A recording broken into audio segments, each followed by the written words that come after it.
What's going on, people? It's your boy, Stay Connected, people. Today I'm reacting to Whatever podcast, responding to Fresh and Fit, because Fresh and Fit went on to No Jumper and told the audience why they haven't linked up or never linked up with Whatever to do a collaboration. And yeah, that was supposed to happen, but something and it just didn't happen, basically. You know what I'm saying? So yeah, people, man, let me know your point of view in this video. A few of you guys wanted me to react to this one, and yeah, people, give me your thoughts and opinion and let me know what you think. Do you still want them to work together? Do you still want them to work together? Do you think this collaboration would have been a good collaboration if it did happen? Let's get into this one right about now. Let's go, people.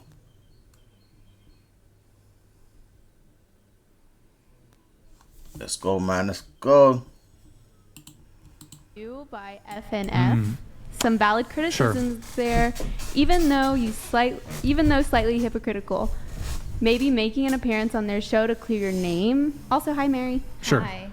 What was said? Yeah, I'll just address it very quickly. What I want to do is actually do a thorough written response. Maybe I'll do an actual in-video response, but I haven't really perfectly determined what my response would be and be able to precisely articulate all my counter arguments to it. The brief answer would be, just as a point of clarity, basically, Fresh and Fit is a very similar podcast to ours. They started before us. I've repeatedly credited them to some degree as inspiration for the show.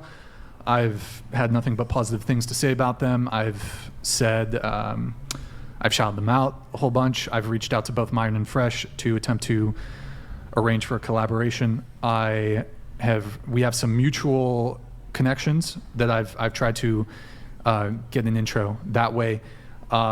It's been clear to me for a very long time that they're not interested in collaborating, which is fine. I am not owed a collaboration, much in the same way that I do not owe anybody else who reaches out to me to want to collaborate with me. I don't have an issue with that.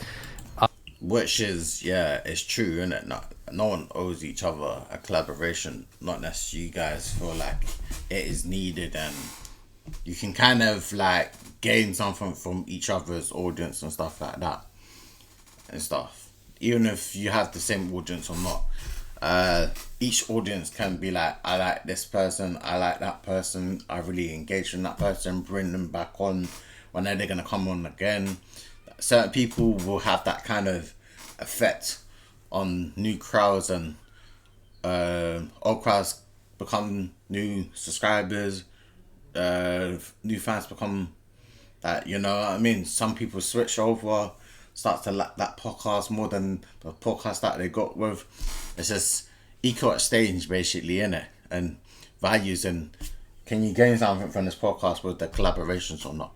And from Brian's for what he's saying there is, he just like, yeah, it is what it is. It's whatever, innit? What I likely suspect is they view me as competition. Ergo, they do not want to compete, or excuse me, they do not want to collaborate with a competitor in the same way that you might, for example, say, and shout out to Length or Gurf on Reddit for this one, Coca-Cola. I don't think they need to compete or anything with that with Fresh and Fit. Fresh and Fit made all these podcasts, just like the podcast that he's doing with Whatever. He basically copied them. Everyone copied Fresh and Fit, the way they do their podcast. You can even see right now how people do their podcasts and stuff like that. It's a reflection of Fresh and Fit. No matter how you try to do it or twist it up, people start to do it because of Fresh and Fit. You might not give them credit, but you definitely have to give them credit in the sense that they started all this, you know what I mean, conversation of men and women and all sorts like that. Yeah, there might have been people like Rollo Tomasi, Kevin Samuels, and people like that, and Donovan Sharp. All these other people came before Fresh and Fit and all these people, yeah, of course, gotta get credit. But the way they set it up, everyone's copying them. So yeah. May not want to collaborate with Pepsi. I get it. Although what I would argue is that when it comes to the digital content creation space, it's not like a zero-sum game where if I have viewers, I'm taking away from their viewers. I don't really think that's how it works. I would compare it to like two musical artists, let's say two rap musicians. Rap musicians frequently collaborate, even though they're in the exact same genre. They're making the same type of music. Perhaps their lyrical structure is similar. The instrumentals they're in C major. There's all kinds of things where you can find a lot of commonality in music. There's this complaint that that the podcast is a ripoff or a copy. My response to that would be, first, yeah, but it is a copy though. But that is more like, yeah, with it. He's just more like calm approach, and you know what I mean? He's not like a Myron. Myron's could not be like a Brian. That's the two different. First off, nobody has an intellectual property right to a live dating podcast, so there's certainly no copyright infringement or intellectual property infringement. You cannot trademark an idea, now, in the same way that, for example, there's allowed to be more than one rapper. There's allowed to be more than one horror film. You're allowed to have more than one drama. There's a lot of similarities. What I would say is they are not the first to do a podcast. They're not the first to do a live podcast. They're not the first to do a dating podcast. They're not the first to do a dating roundtable. They're not the first to talk about these things. I would argue that... And I totally agree with that. But they made it as like everyone's doing it now. They set the trend of that kind of situation right now.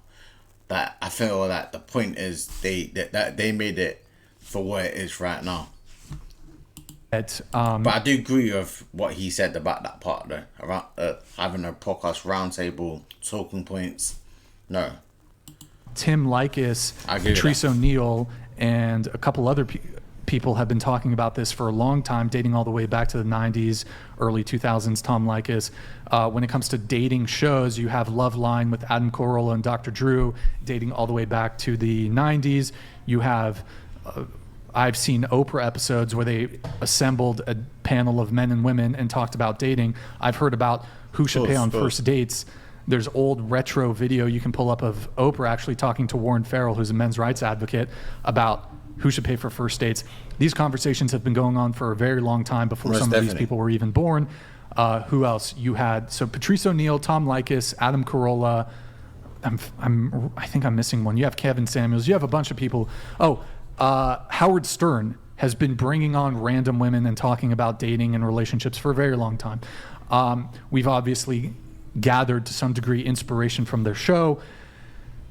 Now, in any case, if they don't want to collaborate, that's fine. My issue is when you start, and I'd rather save this for a proper actual response because we're limited on time here during the show. He said essentially that I'm in it for the money and that we don't share the same values because one time I promoted a sex toy. Again, I'd rather save my actual rebuttal when I've actually given it more thought. There's a lot of things I can point out in how they choose to conduct themselves that, I would say get off your high horse when it comes to your claims of value. Also, I could also make very compelling arguments of these accusations that we're just in it for the money. I'm prepared to show that in a lot of ways you guys have monetized your audience to a far greater degree than I have when it comes to, again, I don't have an issue with the way they're monetizing. I don't have an issue, but don't make criticisms of me when it comes to the way I'm monetizing. And I could point out some ways that you guys, again, I don't have an issue with the way they're moving, but don't get off your high horse, okay? This cope about he's just in it for the money. My dudes, you guys charge a lot of money for some of the products you sell. The thing is that they bill themselves. I don't bill myself as a dating coach, a guru, or an expert. I'm just a normal guy. And I talk about dating and relationships. I will never bill myself as an expert or a guru or a coach. I'm not going to do landing page funnels and charge you guys $500 to buy some product. Again, I don't have that. I have no issue with them doing that.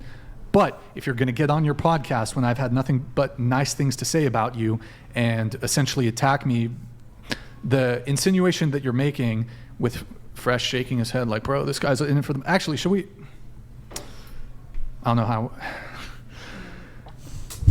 Look, people, what do you think about these claims right here that he's making about them selling courses for too much and stuff like that? Fresh and Fit selling too much courses for too much and stuff.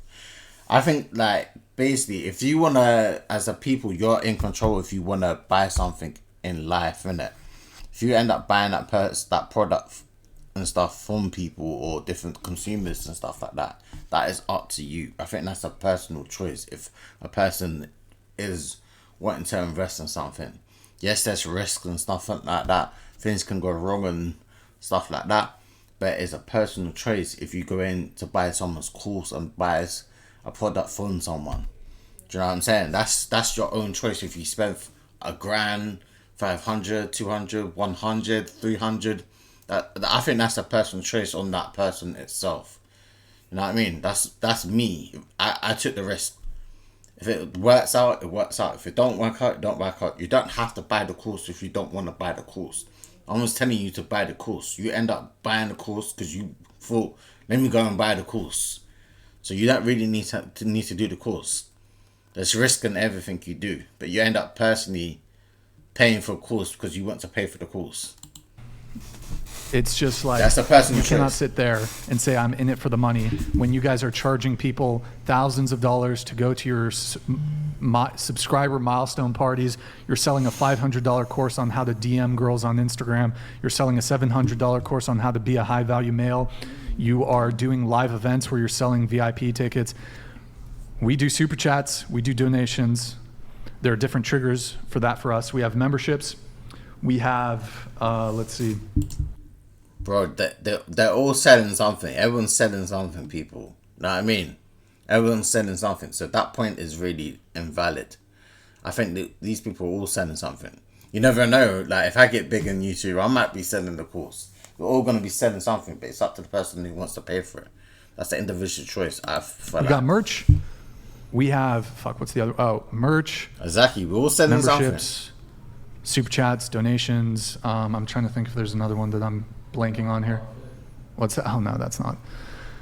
They do all of that and more.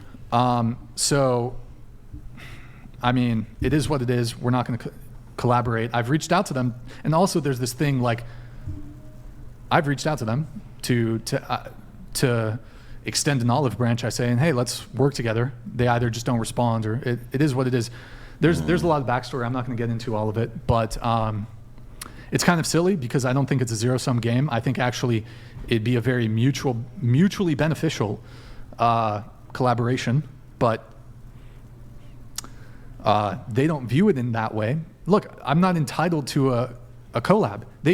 They've left me on red. They don't respond to me. I've even just wanted to have a conversation with Myron. He doesn't want to. I'm not all prissy about it. I just haven't followed up.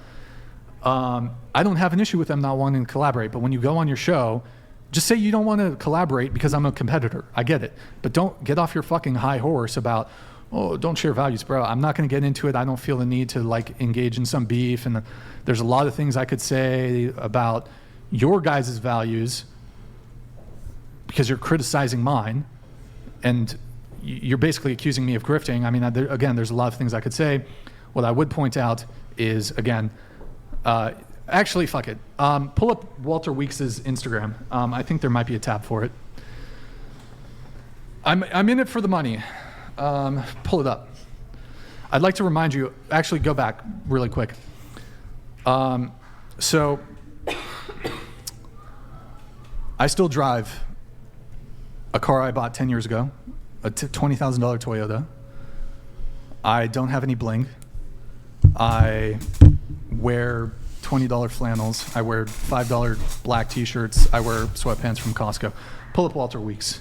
Let's talk about the money. It's all about the money, right? Go down. Okay. Scroll down. Click that one with the G-Wagon. Okay. Life is too short to drive boring cars. Okay. X out of that. He's got, scroll up. This one. He's got some bling. He's got a thing. I don't know if he has a Rolex. Click on the green car one. Here, you're going to have to move us to the other side. Okay. Is that a Lamborghini? Cool. Next, go down. There's another Lamborghini. There's another Lamborghini. I don't know how much your necklace costs, but okay, scroll down. There's a red I assume he owns these, right? I'm pretty sure he owns these. There's you on a private jet. Scroll down. Okay, click the one with the 3 cars on the far left here. That's your 3 cars. God's plan, blessed and highly favored. Okay, scroll down. Up a little bit. Up, the one with the umbrella. Why do you have an umbrella, dude? It's sunny. You can X out that. Scroll down. It's pretty windy. Scroll down. I'm trying to find where there's a... Oh, this one. Yeah. I was like, why has he got like an umbrella when it's hot? It looks hot.